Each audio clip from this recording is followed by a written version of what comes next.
National activist for scientific information research के programme people assembly के नवे सेशन में मैं आपका मेज़बान उमर जान बलोच। हम आज आपकी मुलाकात पाकिस्तान सूबे सिंध बल्कि कराची मलीर के एक इंतहाई कदावर शख्सियत जनाब कादिर बख्श बलोच साहब से कराएंगे। कादिर बख्श बलोच साहब अपनी शख्सियत में ख़ुद एक अंजुमन है। आप सेल्फ मेड इंसान हैं। आपने बड़ी जद्दोजहद के बाद अपनी एक बिज़नेस एम्पायर खड़ी की है। आपकी ज़िंदगी नौजवानों के लिए, उन नौजवानों के लिए जो आसमान की बुलंदियों को छूना चाहते हैं, जो सितारों पर कमन डालना चाहते हैं, उनके लिए एक बहुत बड़ी ज़री मिसाल है। इस वक्त आप ज़राअत के शोबे से वाबस्ता हैं और पोल्ट्री के बिज़नेस से वाबस्ता हैं। एक बहुत बड़े तफरीह पार्क के मालिक भी हैं। बहुत समाजी खिदमत हैं, समाजी हवाले से भी काफ़ी मुतर्रक हैं। उसके साथ साथ आप पाकिस्तान मुस्लिम लीग नून के एक सरगर्म सियासी लीडर के तौर पर भी जाने पहचाने जाते हैं। हम ये समझते हैं कि आज की इस खूबसूरत मुलाकात आपकी सियासी बसीरत को मज़ीद वसअत देगी और आपके सोच के ज़ावियों को तब्दील करने में मामून मददगार साबित होगी। तो आइए अपने मेहमान कादिर बख्श बलोच साहब से मिलते हैं। कादिर बख्श बलोच साहब, अस्सलाम वालेकुम। वालेकुम सलाम उमर जान। कादिर बख्श साहब, मैं नासिर की तरफ से आपका बहुत बहुत शुक्रिया अदा करता हूँ कि आपने हर चंद के बहुत ज़्यादा, आज के दिन आप बहुत ज़्यादा मसरूफ़ हैं, लेकिन ये आपकी नौजवानों से और मलीर के लोगों से बड़ी मोहब्बत है कि आपने वक्त निकाला हमारे लिए। कादिर बख्श बलोच साहब, मैं ये चाहता हूँ कि आप अवामी पीपल्स असेंबली के सेशन में ज़रा अपना एक मुख्तसर सा तारुफ आवाम के सामने करें। मेहरबानी उमर जान। मेरी जो पैदाइश है वो 17 मई 1969 इसी डिस्ट्रिक्ट मलीर की है। मैंने एक काश्तकार ख़ानदान में आँख खोली।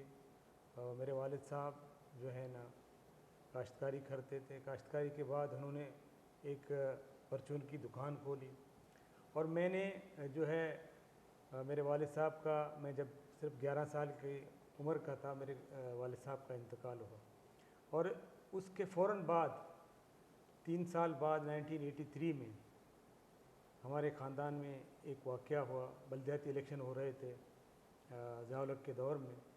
तो उस इलेक्शन के दौरान मेरे भाई इलेक्शन फ़ाइट कर रहे थे, उसको सियासत का, मेरे बड़े भाई को शुरू से बहुत शौक़ था। क्या नाम था उनका? उबैदुल्लाह बलोच। उबैदुल्लाह। वो इलेक्शन फ़ाइट कर रहे थे। तो उस इलेक्शन फ़ाइट के दौरान एक नाखुशगवार वाक़या हुआ। तो मेरे भाई पर हमला हुआ। उस हमले में दिफाई पोजीशन में उनसे एक मर्डर हो गया अटैक के दौरान। और इत्तेफाक से वो, मैं ख़ुद भी उस जगह पे मौजूद था, मेरे सामने ये वाक़या हुआ। तो उसके बाद मेरा पूरा ख़ानदान जो है मुंतशर हो गया। मेरे भाई जेल चले गए और एक भाई जो हैं दूसरा वो भी जेल चले गए। 2 उसके जो छोटे थे, एक भाई मेरा ऑलरेडी जो है ना पाकिस्तान से बाहर मजदूरी करते थे। तो उसके बाद पूरे ख़ानदान की ज़िम्मेदारी 14 साल की उम्र में मुझ पे आ गई। 14 साल की उम्र में मैंने वो बर्डन लिया। मेरे एक भाई मुझसे बड़े हैं, आजकल ग्वादर पोर्ट में डायरेक्टर हैं। मैंने अपनी पढ़ाई की कुर्बानी दी और उनको पढ़ाया। दाऊद बलोच नाम है, आप जानते होंगे। जी बिल्कुल। सियासी समाजी तौर पर मुतहर्रिक एक शख्स हैं। तो 14 साल की उम्र में जो है सारी ज़िम्मेदारियाँ, बर्डन मुझ पे आ गई और मैं जो है सुबह पढ़ता था, शाम को वही वालिद साहब की जो परचून की दुकान थी वो मैं चलाता था। उसी से सारे घर का ख़र्चा चलाता था, भाई को भी पढ़ाता था और भाई जो जेल में थे उनके भी खर्चे बर्दाश्त करता था। 85 में मैंने मैट्रिक किया। मैट्रिक के बाद जो है मैंने इंटर की तालीम हासिल की। इंटर के बाद मैंने जो है मेरे भाई एक जेल से छूट के आ गए उसने मुझे पढ़ाना चाहा तो मैंने उर्दू साइंस कॉलेज में दाखिला लिया, लेकिन मेरे पास दाखिले के फ़ीस के तो पैसे थे, लेकिन आने जाने के लिए मेरे पास फ़ीस के पैसे नहीं थे। तो मैंने जो है तकरीबन 1 महीना पढ़ने के बाद वो पढ़ाई अपनी छोड़ दी और मैं जामिया मिलिया कॉलेज में चंद दिन क्लास ली, दाखिला नहीं लिया, ये अटैम्प्ट की कि देखो यहाँ पे मैं जो है ना एडजस्ट हो सकता हूँ या नहीं। तो वहाँ पे भी मैंने देखा कि वहाँ हमारे अजीज़ों का घर थे सिद्दीक कोट में, वहाँ मैं जाता था। तो मेरी जो है ना समझ में नहीं आया कि मैं किसी पे बर्डन बनूं। मेरे शुरू से यही नेचर थी कि मैं खुद कुछ करूं, किसी और पे बोझ ना बनूं। तो मेरी समझ में नहीं आया, मैंने वहाँ से पढ़ाई छोड़ दी। तो मैंने ग्रेजुएशन प्राइवेटली की।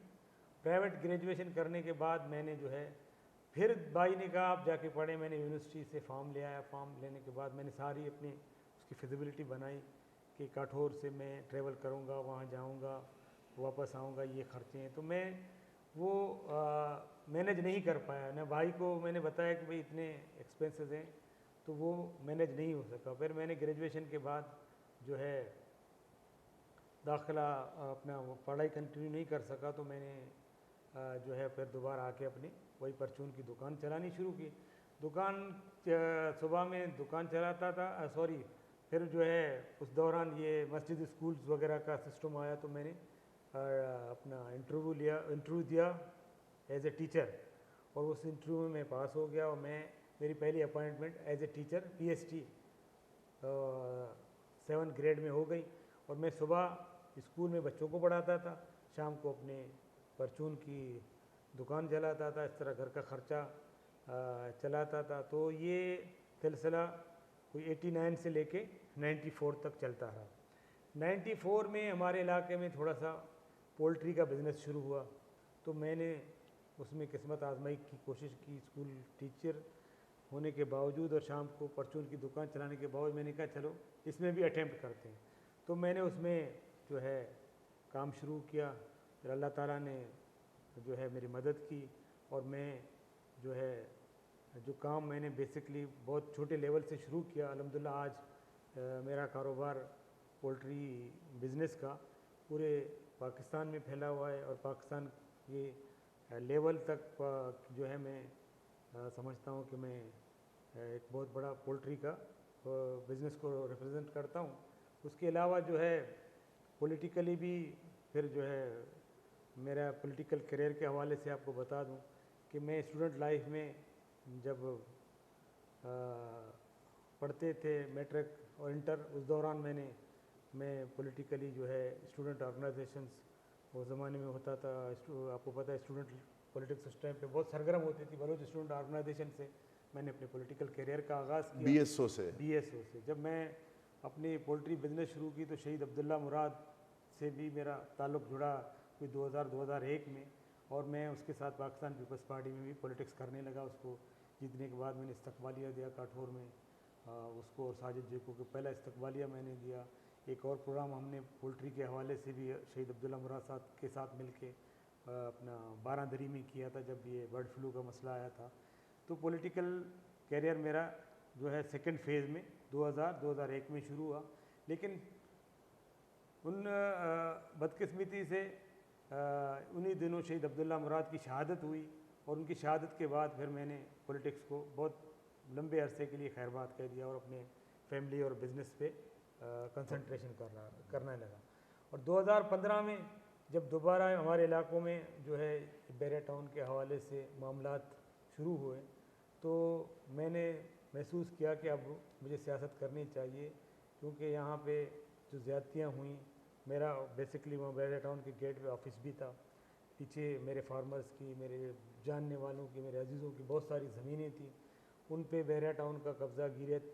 ये थर्ड फेज़ जो है मेरा समझो एक जुल्म और जबर की जो वहाँ दास्तान रकम हुई, उसके ख़िलाफ़ मेरी थर्ड फेज़ की पॉलिटिक्स का आगाज़ हुआ। तो ज़ाहिर है मेरा वाबस्तगी माजी में पाकिस्तान पीपल्स पार्टी से रही, तो मैं पाकिस्तान पीपल्स पार्टी के प्लेटफॉर्म से एक्टिव हुआ। और उसके बाद जो है ना 2018 के इलेक्शन के टाइम पे या इन द मिन टाइम हमारे इनसे मामला जो है इख्तलाफी चलते रहे बैरिया टाउन के इशू पे। तो 2018 को मैंने इसको अपना पाकिस्तान पीपल्स पार्टी को खैरबाद कह दिया। और मैंने पाकिस्तान तहरीक इंसाफ वो जो एक तब्दीली की और जो है मुल्क में बहुत बेहतरी की, एक उन्होंने शोर मचाई थी, उससे मैं भी मुतासर हुए बगैर नहीं रह सका।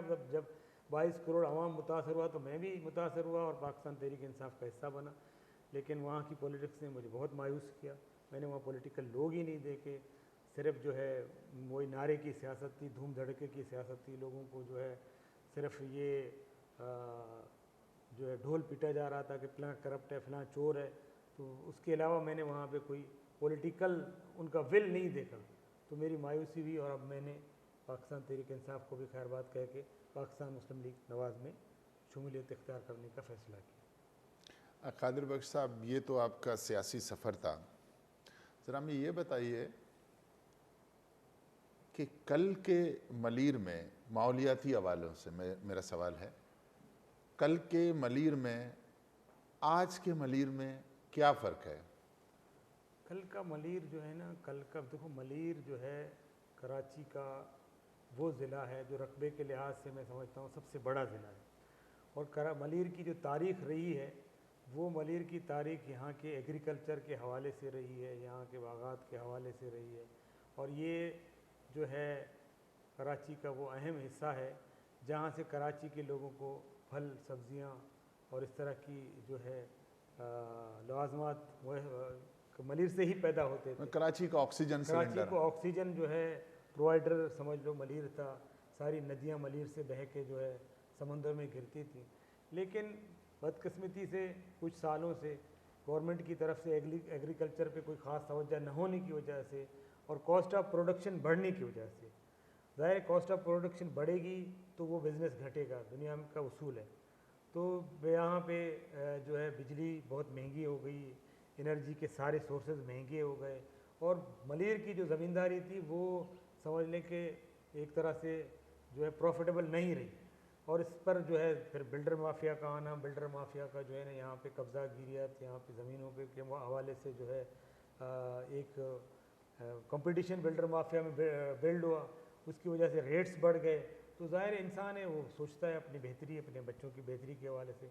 तो मलीर कल एक ज़री इलाका था और आज मलीर जो है ना समझ लें कि जिस तरह कराची के दूसरे हिस्से हैं, मलीर भी वही अब बन गया है और बनता चला जा रहा है।